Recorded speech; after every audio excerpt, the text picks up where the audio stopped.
Zola ahong vatai na ngay lon linay chup zitay Zola nu inzong lamdang sante na ngay yen te ka thu nahi idinga ki het mo sa nahi na ki oi hinam cây lung se san lai hui li ahum nung ziti nang ngay pul do anna de kolin la he palovin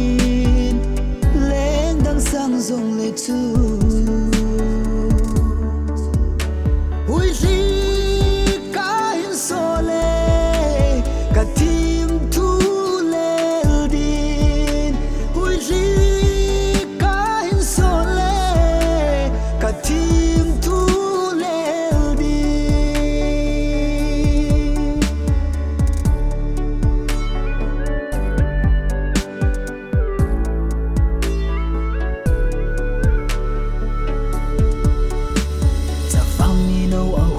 số tai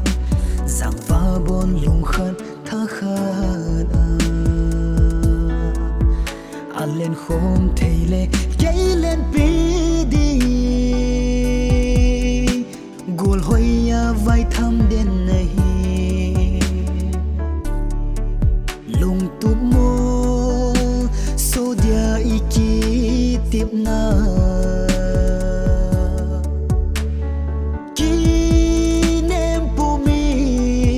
kiên cả ngã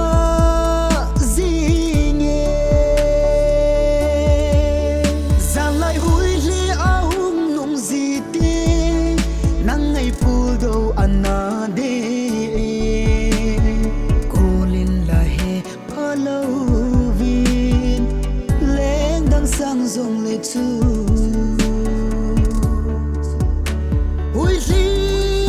ka hin so le ka ti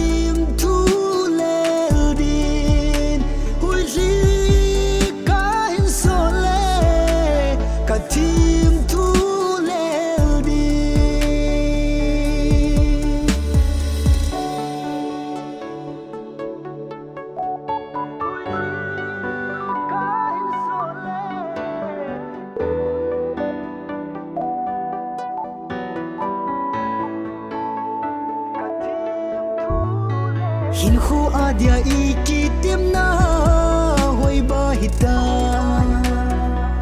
đôi ai tim bang in hin khu mang zong le chu pa bang mo din na phơ hi na